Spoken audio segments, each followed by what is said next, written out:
हाथी, ये बहुत ज़्यादा ताकतवर होते। ये बहुत आसानी से किसी मजबूत पेड़ को जड़ से उखाड़ सकते, लेकिन फिर भी ये अक्सर एक पतली सी चेन में कैद होते। जबकि ये ताकतवर जानवर इस चेन को बहुत आसानी से तोड़ सकते, लेकिन ये हाथी इसे तोड़ने की कोशिश भी नहीं करते। ऐसा क्यों? दोस्तों, ये कहानी तब शुरू होती है जब ये हाथी के बच्चे को उसके बचपन में पकड़ के लाया जाता है, जब ये इतने मजबूत नहीं होते और इस चेन को तोड़ नहीं सकते। और जब शुरू में ये कैद होते तो ये इसे बहुत तोड़ने की कोशिश करते, लेकिन ये इसे नहीं तोड़ पाते। और फिर कुछ ही देर में ये छोटा सा हाथी इस बात को समझ लेता है कि ये इस चेन को नहीं तोड़ सकता। लेकिन फिर कुछ दिनों बाद एक ऐसी चीज़ होती है जिसकी वजह से ये हाथी जिंदगी भर इस चेन में लॉक्ड रहता है। वो ये कि ये हाथी दिल से एक्सेप्ट कर लेता है कि वो इस चेन को कभी तोड़ नहीं सकता।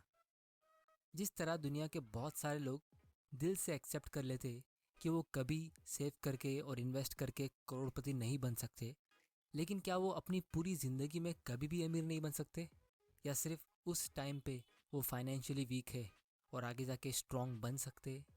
जब आप यंग होते हो और अपनी लाइफ बिल्कुल ₹0 से स्टार्ट करते हो, तो हो सकता है आप 15 से 20 साल लगा दो या उससे ज़्यादा टाइम बहुत मेहनत करके, सेविंग्स और इन्वेस्टिंग करके अपनी लाइफ का पहला करोड़ जमा करने में। लेकिन उसके बाद का आपकी लाइफ का दूसरा करोड़ रुपया सिर्फ और सिर्फ 3 से 5 साल के अंदर आएगा, बिना आपके कुछ काम किए, बिना उसमें और पैसे ऐड किए। और फिर उसके बाद के 2 और करोड़ उसके अगले 3 से 5 साल के अंदर ऐड हो जाएंगे। मतलब अगर आप अभी अपनी 20s में हो और कोई आपसे ये बात कह दे कि उसने फ्यूचर देखा है और उसने ये देखा है कि आप 50 साल की उम्र में 5 करोड़ की प्रॉपर्टी के मालिक होगे, तो शायद आप खुद भी इस बात का यकीन नहीं कर पाओगे, क्योंकि 40 साल की उम्र तक आप सिर्फ करोड़पति बने हो। 5 करोड़ का टारगेट अभी भी बहुत दूर है, लेकिन करोड़पति बनने के 10 साल में ही आपके 1 करोड़ की वैल्यू 4 से 5 करोड़ रुपयों की होगी। ये सब होगा इस पावर ऑफ कंपाउंडिंग के जरिए, जो आज मैं इस वीडियो में काफ़ी डिटेल में समझाऊंगा। अब दोस्तों, आप में से बहुत लोग पूछोगे कि हम अपनी लाइफ का पहला करोड़ कैसे जमा करें, और मेरे हिसाब से ये बहुत ही इंपॉर्टेंट क्वेश्चन है, क्योंकि मैक्सिमम लोगों के लिए उनकी लाइफ का सबसे पहला करोड़ सबसे मुश्किल होता है। और कुछ लोग अगर इसे जमा भी कर लेते तो वो इसे उतनी स्पीड में ग्रो नहीं कर पाते। तो अगर आप सच में अमीर बनना चाहते हो और जल्दी फाइनेंशियल फ्रीडम हासिल करना चाहते हो, तो दोस्तों इस वीडियो को एंड तक देख लेना बिना स्किप किए, क्योंकि आज मैं कुछ ऐसे ही बहुत ही इंपॉर्टेंट सीक्रेट्स और कॉन्सेप्ट्स शेयर करने वाला हूँ जो वॉरेन बफे से लेकर दुनिया के सारे सक्सेसफुल लोग अच्छे से समझते, जिसका फायदा उठाकर वो अमीर बनते हैं और हमेशा अमीर रहते हैं। और इसीलिए मैं गारंटीड कह सकता हूँ कि आप भी इस वीडियो के देखने के बाद उतने ही कॉन्फिडेंट हो जाओगे अपनी फाइनेंशियल जर्नी में अमीर बनने के लिए, जितने वॉरेन बफे थे अपनी यंग एज में, जब उनके पास कोई भी पैसा नहीं था। तब भी वॉरेन बफे ने ये लाइन कही थी, I knew I was going to be rich, I don't think I ever doubted it for a minute. क्योंकि उन्होंने इस कंपाउंडिंग के फोर्स को काफ़ी गहराई से समझा था। लो और बेल आइकन को प्रेस कर देना ताकि आप ऐसे इंपॉर्टेंट वीडियोस मिस ना कर दो। दोस्तों, इस वीडियो को मैंने 3 पार्ट्स में डिवाइड किया है। सबसे पहले हम कंपाउंडिंग के फोर्स को एक छोटे से एग्जाम्पल से समझेंगे, और फिर मैं बताऊंगा कि कैसे ये फोर्स रियल लाइफ में स्टॉक मार्केट में अप्लाई होता है। फिर हम इसके कॉन्सेप्ट को काफ़ी डिटेल में समझेंगे, और फिर फाइनली हम इसके कंपोनेंट्स को और डिटेल में समझेंगे रियल लाइफ एग्जाम्पल्स के जरिए, जिससे आप एक्चुअली में अपनी लाइफ में अच्छे इन्वेस्टमेंट डिसीजंस ले सकते हो। तो चलिए सबसे पहले एक छोटे से एग्जाम्पल से हम इस कंपाउंडिंग के फोर्स को समझते हैं।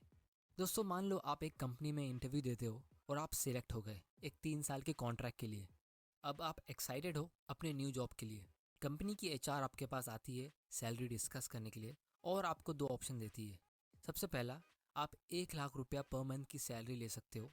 दूसरा, आप 1 पैसा पर मंथ की सैलरी ले सकते हो। बस इसमें फ़र्क सिर्फ इतना है कि हर महीने आपको उसका डबल मिलता रहेगा। मतलब पहले महीने में आपको 1 पैसा मिलेगा, दूसरे महीने में 2 पैसा, फिर तीसरे महीने में 4 पैसा। तो आप कौन सा ऑप्शन चुनोगे? आप चाहो तो थोड़ा टाइम ले सकते हो ये वीडियो को पॉज करके। तो चलिए आंसर देखते हैं। अगर आपने पहला ऑप्शन चुना तो आपको टोटल 3 साल में 36 लाख रुपए मिलेंगे, जो बुरा नहीं है। लेकिन अगर आपने दूसरा ऑप्शन चुना होता तो आपको मिलते total 68 crore 71 lakhs 94,000 rupees. Result आपके सामने है। क्योंकि मैंने कहा था आपको हर महीने डबल मिलेगा, तो इन सारे अमाउंट की वैल्यू होती है लगभग 68 करोड़। अब दोस्तों क्योंकि यहाँ पे पैसा डबल हो रहा है हर महीने, तो ये 100% का मंथली रिटर्न हुआ, जो रियलिटी में पॉसिबल नहीं है। लेकिन हमें इससे बहुत सारी चीज़ें सीखने मिलती है। सबसे पहली, अगर आप नोटिस करोगे तो ये 68 करोड़ में से आधी वैल्यू आपको लास्ट महीने में मिल रही है और पहले महीने में सिर्फ 1 पैसा। मतलब स्टार्ट में आपको कुछ फील होगा ही नहीं कि आपसे कुछ प्रोग्रेस हो रही है, और इसीलिए स्टार्टिंग में ही लोग गिव अप कर देते हैं। अब दोस्तों मैं एक रियल एग्जांपल बताता हूँ, जहाँ एक इंडियन ने सिर्फ 10,000 रुपये एक स्टॉक में इन्वेस्ट किए, जिसकी आज वैल्यू है ऑलमोस्ट 700 करोड़ की। 1980 में सतीश शाह नाम के एक ब्रोकर ने अपने क्लाइंट अनवर को एक स्टॉक खरीदने को कहा, जिसका नाम था विप्रो।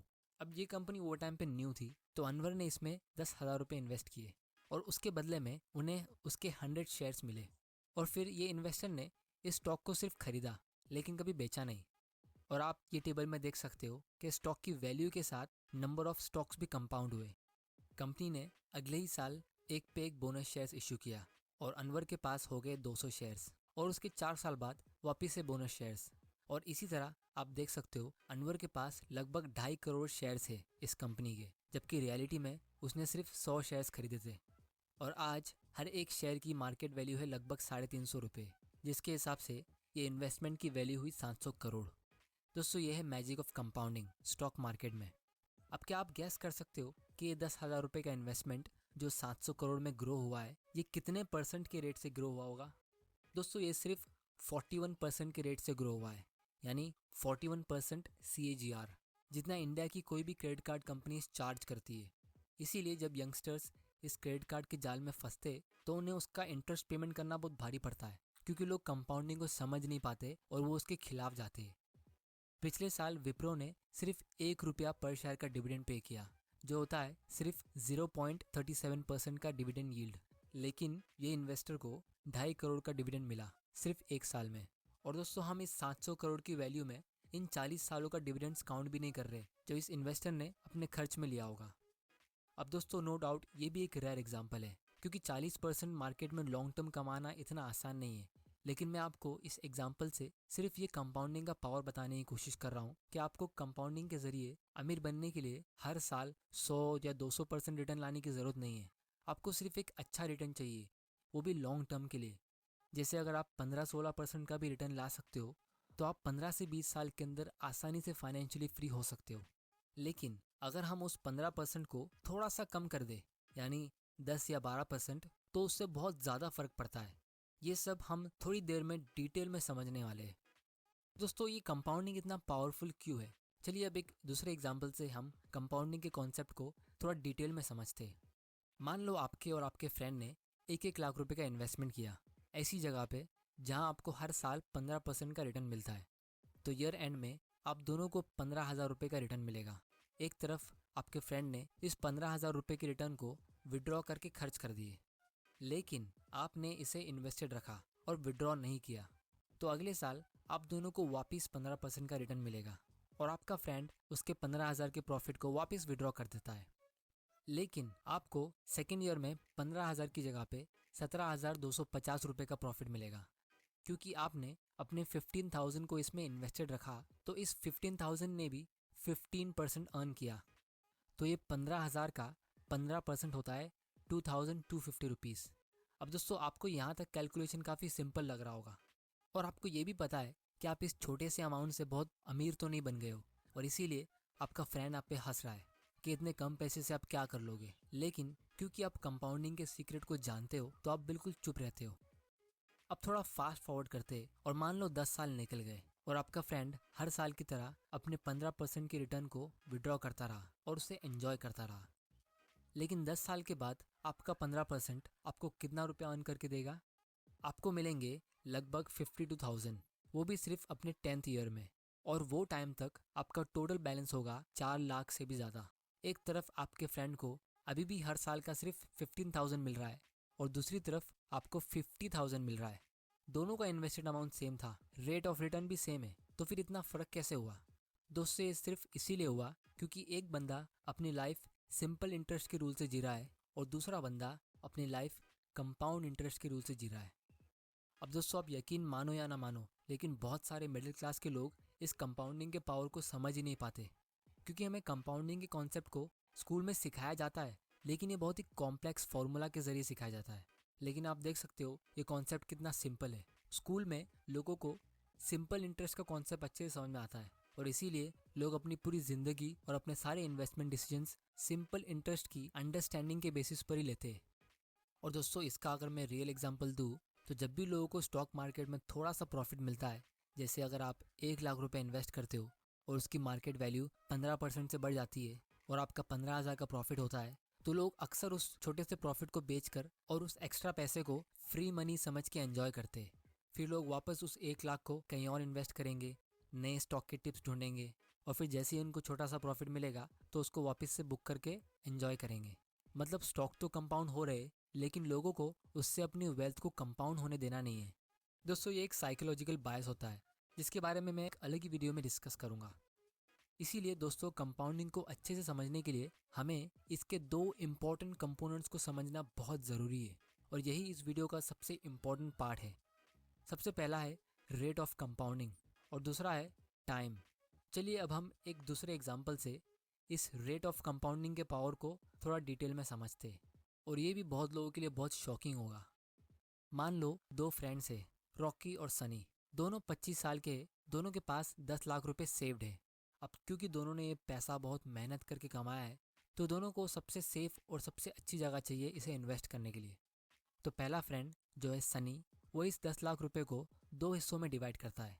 पहले 5 लाख को वो एफडी में डालता है और बचे हुए 5 लाख को वो गोल्ड में इन्वेस्ट करता है। और दूसरी तरफ रॉकी भी अपने 10 लाख रुपए को 2 हिस्सों में डिवाइड करता है। 5 लाख को वो एक बड़े बैंक के सेविंग्स अकाउंट में रखता है एज एन इमरजेंसी, और बाकी के 5 लाख को वो एक इक्विटी फंड में इन्वेस्ट करता है, जैसे कोई इंडेक्स फंड में, जिससे उसको एवरेज स्टॉक मार्केट का रिटर्न मिल सके।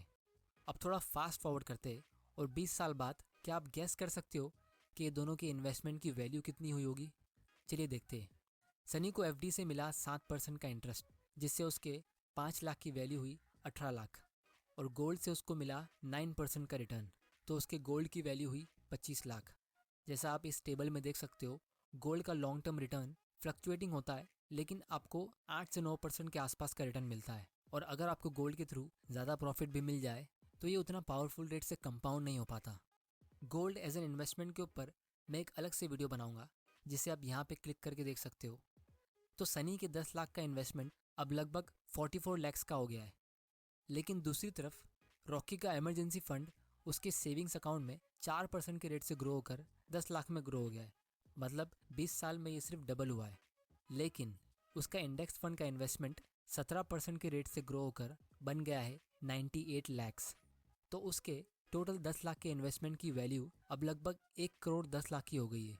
दोस्तों ये है अमीर बनने का राज, एसेट एलोकेशन, जिसको फाइनेंशियल इंडस्ट्री के लोग कॉम्प्लिकेटेड बनाते हैं आपसे पैसे कमाने के लिए अलग अलग स्कीम्स बेच के।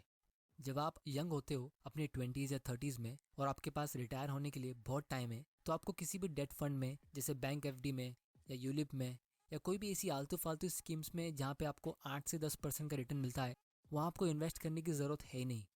अगर आपके पास इमरजेंसी फंड्स है और ज़रूरी इंश्योरेंस पॉलिसीज़ है, तो फिर ये सब स्कीम्स आपके कुछ काम की है ही नहीं। ये सिर्फ आपके रिटर्न्स को कम करती है। जैसे अगर आपको कोई बैंक ऐसी स्कीम देता है जिसमें आपको इंश्योरेंस प्लस इन्वेस्टमेंट प्लस कोई बोनस गिफ्ट मिल रहा है, और उसकी वजह से आपका पोर्टफोलियो 8 से 10% के रेट से ग्रो होता है, तो वो आपके रिटर्न को नीचे खींच रहा है। आपको अपनी इन्वेस्टमेंट को और इंश्योरेंस को अलग अलग रखना है। और क्योंकि हम बात कर रहे हैं रेट ऑफ कंपाउंडिंग की, तो एक छोटा सा चार्ट मैंने बनाया है, ये भी आप देख लो, जिससे आप क्लियरली देख सकते हो कि आपके रिटर्न में 1 या 2% का डिफरेंस भी अगर होता है, तो उससे लॉन्ग टर्म में कितना फ़र्क पड़ता है। अगर आप किसी म्यूचुअल फंड में 1% की जगह पे 2% फ़ी पे करते हो, तो लॉन्ग टर्म में आपका कितना नुकसान होगा। यहाँ पे मैंने ये अज्यूम किया है कि आपने सिर्फ एक बार यानी वन टाइम 10,000 रुपीज़ का इन्वेस्टमेंट किया है, और आपको उसमें 10% का रिटर्न मिला है। तो अगर आप पूरा 10% अर्न करते हो बिना कोई एक्स्ट्रा फीस के, जैसे स्टॉक मार्केट में आपने कोई स्टॉक में इन्वेस्ट किया, तो आपको उसमें कोई फ़ीस को पे नहीं करना पड़ा, तो 20 साल में 10,000 रुपीज़ ग्रो होकर 67,000 बनेगा। लेकिन अगर हम किसी म्यूचुअल फंड में इन्वेस्ट करते जिसका एक्सपेंस रेशियो 2.5% का होता है, और उस म्यूचुअल फंड ने भी 10% का रिटर्न दिया है, तो हमें सिर्फ 40,000 रुपये मिलेगा। बोलने को तो सिर्फ 2.5% है, लेकिन एक्चुअली में ये ऑलमोस्ट 40% प्रॉफिट आपका खा गई। अब दोस्तों ये तो सिर्फ एक वन टाइम इन्वेस्टमेंट था, वो भी 10,000 रुपीज़ का। लेकिन आप सोच सकते हो अपनी लाइफ टाइम में 1 या 2% की फीस से आप कितना बड़ा लॉस ले सकते हो। और इसीलिए अगर आप किसी अच्छे इन्वेस्टर की एडवाइस लोगे तो आपको इंडेक्स फंड सजेस्ट करेगा, जिसका एक्सपेंस रेशियो सबसे कम होता है। फाइनली दोस्तों मैं आपको एक ऐसा एग्जाम्पल दिखाता हूँ जिससे हमें कंपाउंडिंग के इस कंपोनेंट टाइम को अच्छे से समझने मिलेगा। हम वही दो फ्रेंड्स रॉकी और सनी का एग्जाम्पल लेते। दोनों हर महीने 20,000 रुपये का इन्वेस्टमेंट करते। अब क्योंकि इन दोनों को जल्दी रिटायरमेंट लेना है तो दोनों अपने 40th बर्थडे से पहले रिटायर होना चाहते हैं। बस फ़र्क सिर्फ इतना है कि रॉकी ने 20 साल की उम्र में इन्वेस्टमेंट शुरू किया और सनी ने 25 साल की उम्र में इन्वेस्टमेंट शुरू किया। मतलब रॉकी ने टोटल 20 साल तक इन्वेस्टमेंट किया और सनी ने 15 साल। तो इन दोनों में सिर्फ 5 साल का डिफरेंस है। बाकी सब चीज़ें सेम है, जैसे इन्वेस्टेड अमाउंट और रेट ऑफ रिटर्न। अब आप यहाँ पे देख सकते हो रॉकी का उसकी पूरी लाइफ में टोटल इन्वेस्टमेंट होता है 48 लैक्स का और सनी का टोटल इन्वेस्टमेंट होता है 36 लैक्स का। और यहाँ पे हम दोनों का 14% का रिटर्न ले रहे हैं। तो रिटायरमेंट के टाइम पे दोनों ने अपनी 40 साल की एज में कितना अर्न किया होगा, यानी रिटायर होने से पहले इनकी वेल्थ कितनी हुई होगी। रॉकी के इन्वेस्टमेंट की वैल्यू है लगभग 2.3 करोड़ और सनी के इन्वेस्टमेंट की वैल्यू होती है 1.1 करोड़। दोनों ने लंबे टाइम के लिए इन्वेस्टमेंट किया, एक ने 15 साल और दूसरे ने 20 साल। लेकिन आप डिफरेंस देख सकते हो, सिर्फ 5 साल के डीले का लॉस। रॉकी के पास सनी के मुकाबले डबल पैसा होगा, क्योंकि ये रेट से आपका पैसा हर 5 साल में डबल हो रहा है। तो अगर सनी को रॉकी की जितना पैसा चाहिए तो उसे 5 साल और इन्वेस्टेड रहना पड़ेगा, लेकिन तब तक रॉकी के पास उसका डबल पैसा होगा और इसी तरह रॉकी सनी से हमेशा आगे रहेगा। तो दोस्तों ये था पावर ऑफ कंपाउंडिंग। लेकिन रियलिटी में लोग करते क्या है, लोग इसके अगेंस्ट जाते और एक लोन लेते। आने वाले वीडियो में मैं ये डिस्कस करूँगा कि कैसे आप जब कंपाउंडिंग के खिलाफ जाते हो, जैसे लोन लेके, तो आप कितना बड़ा लॉस लेते हो। और इसीलिए एल्बर्ट आइंस्टाइन ने कहा था कि कंपाउंडिंग दुनिया का 8th वंडर है। जो इसे समझेगा वो इसे अपने फ़ायदे के लिए यूज़ करेगा और जो नहीं समझेगा वो इसे पे करेगा। तो दोस्तों अगर आप जॉब करते हो और बिज़नेस स्टार्ट नहीं कर सकते तो ये कोई बुरी बात नहीं है। लोग कहते हैं कि आप सिर्फ और सिर्फ बिज़नेस करके अमीर बन सकते हो, और ये एक हद तक सच है। लेकिन हम बहुत लकी है क्योंकि हम हिस्ट्री के सबसे बेस्ट टाइम में जी रहे हैं। आप अपनी सेविंग से एग्जिस्टिंग बिजनेसेस को खरीद सकते हो और उन सक्सेसफुल कंपनीज के ओनर बन सकते हो और इस कंपाउंडिंग के पावर को यूज़ कर सकते हो। तो दोस्तों उम्मीद है आपको इस वीडियो से कुछ सीखने मिला होगा। अगर मिला है तो जल्दी से इस लाइक बटन को दबा दो ताकि मुझे पता चल सके कि आप तक वैल्यू पहुंच रही है। और इस वीडियो को ज़्यादा से ज़्यादा अपने फ्रेंड्स और फैमिली के साथ शेयर करो ताकि उन तक भी ये वैल्यू पहुंच सके। अगर आपने चैनल को अभी तक सब्सक्राइब नहीं किया है तो जल्दी से कर लो, क्योंकि मैं प्रॉमिस करता हूँ आपके लिए ऐसे नॉलेजेबल वीडियोस लाता रहूँगा। आपका वैल्यूबल टाइम देने के लिए thank you and good bye.